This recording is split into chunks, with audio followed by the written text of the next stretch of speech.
kukuha sa isang sentence lang, kaya kailangan siguro gawin na natin to.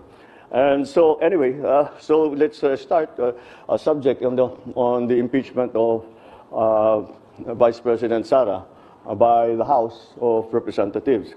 Now, I think it is useful, siguro para maunawaan talaga natin ang mga pangyayari at bilang siguro parang paliwanag na rin doon sa mga tanong na nakikita ko sa mga commentator. Number one, maalala ninyo, nagsimula lahat ito nung I made the pronouncement, sinabi ko na ayaw ko yung sana wag na tayo mag-impeachment dahil madaming ibang trabaho at actually it's also not practical. At nung panahon na yon, nung una kong sinabi yun, wala pang nagfa-file ng impeachment. Kaya sana, I was hoping na makumbinsi ko lahat ng kung sino man, wag na muna natin gawin ito. Kung talagang meron kayong paniniwala na kailangan gawin ito, wag naman siguro muna ngayon at marami pa tayong gagawin. Kaya kung titignan naman ninyo, yung mga kaalyado ko sa House of Representatives, wala sa kanila ang mag-file. Wala, sumunod naman nila sa hiniling ko sa kanila na wag silang mag-file ng impeachment dahil hindi magandang timing at saka marami pang problema. Ngunit, may ibang grupo, of course, the Makabayan group out of the House of Representatives, Senator Laila de Lima, the religious group nag-file ng tatlo. And if you remember, nung statement si JPE na sinasabi niya, hindi pwedeng pigilin yan dahil may grupo na ayaw. I think he was referring to Iglesia ni Cristo.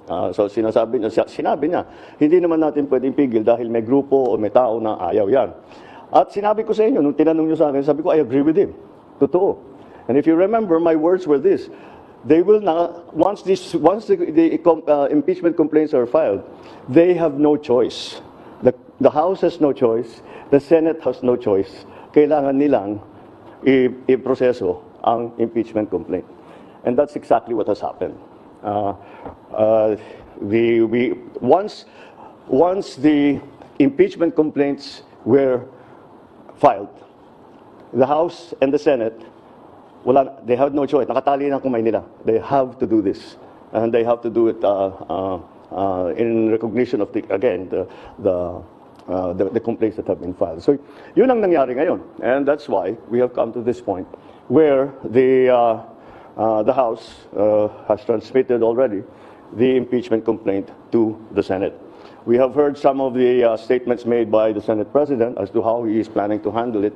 So we will have to see because it is many, as you've heard before, and that we heard many times during the Corona trial, these impeachment trials are sui generis. And therefore, we have to be very clear how the rules are and how it will be conducted. Yun ang naalala ko because I was also in the House and I was in the Senate during the Corona trial.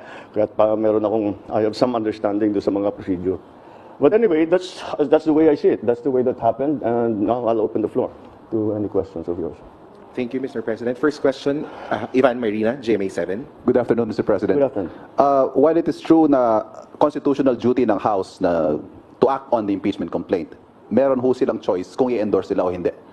Diretsuhin ko na po yung tanong, did you have a hand in this impeachment? No, the executive cannot have a hand in the impeachment. Walang role ang executive sa impeachment. Of course, did we discuss it with the Speaker? Did we discuss it with the other congressmen? Of course. And tinatanong, anong plano ninyo? Ano ba talagang gusto ninyong gawin?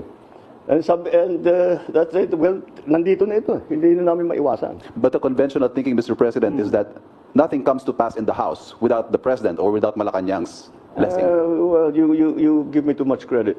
But again, what the House has done is clearly the mandate that they have been, the constitutional mandate that they have to proceed with the impeachment complaints. So that's why I think they're just following the procedure. And ang punot dulo nito na-transmit nila ang impeachment complaint sa upper house. One last point from my end, Mr. President. Kapansin-pansin na unang pumirma sa endorsement ang anak ninyo. Did he seek your advice on this and what did you tell him? Of course, he did. And I said, it was very simple, but I told him. And he said, you know, mukhang magpipirmahan na. What's your opinion on what I should do? And I told him, I said, the process is begun. it has, parang batas yan eh. When you're in the legislature, when you file a bill, okay, House Bill number 1, 2, 3, etc., etc. Pag file mo niyan, that bill takes a life of its own. Kahit anong gawin ng congressman na nag-file o senador na nag-file, kahit ayaw niya yung mga changes na magagawin doon sa kanyang bill, wala na siyang magagawa. Because the bill is going through the process as it should. And part of that process will be amendments, etc., additions, all that. The impeachment complaint is exactly the same. Once it has been filed, there is a procedure that needs to be followed already. So sabi ko, andyan na tayo, sabi ko kay Kong Sandro, sabi ko sa kanya, the process has already begun. So, it's your duty now to support that process. So do your duty. That's what I told him. Do your duty. You have to support the process. You are constitutionally mandated to carry out that process. And you're a congressman, so do your duty. That's what I told him. I didn't know you'd be the first to sign, though.